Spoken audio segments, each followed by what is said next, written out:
ગૃહ વિભાગે 4 નાયબ પોલીસ અધિક્ષકને બઢતી આપી। 4 પોલીસ અધિકારીઓની એડહોક ધોરણે નિમણૂક કરાઈ। રાજ્યના 4 પોલીસ અધિકારીઓને બઢતીનો લાભ મળ્યો। પોલીસ અધિક્ષક તરીકે આપવામાં આવી બઢતી। ગૃહ વિભાગ તરફથી પોલીસ અધિકારીઓની બઢતીના આદેશ।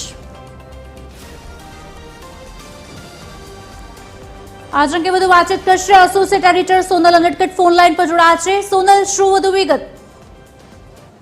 પોલીસ સેવામાં નાયબ પોલીસ અધિક્ષક વર્ગ 1 સંવર્ગમાં જે ફરજ બજાવતા હતા અધિકારીઓ તેવા 4 અલગ અલગ હોદ્દાના અધિકારીઓને એડહોક ધોરણે બઢતી આપી અને નિમણૂક આપવામાં આવી છે। મહત્વનું છે કે મહેસાણાના પીવી રાવલ જે છે મદદનીશ સેનાપતિ, તેમને સેનાપતિ તરીકે અનામત પોલીસ દળમાં મૂકવામાં આવ્યા છે। બીએલ દેસાઈ જે નાયબ પોલીસ અધિક્ષક છે પંચમહાલના, તેમને પોલીસ અધિક્ષક તરીકે બઢતી આપવામાં આવી છે ગોધરા ખાતે પંચમહાલમાં જ।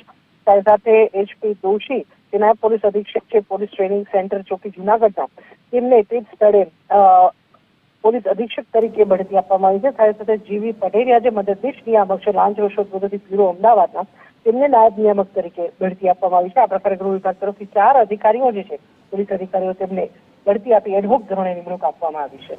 જી, આભાર સોનલ।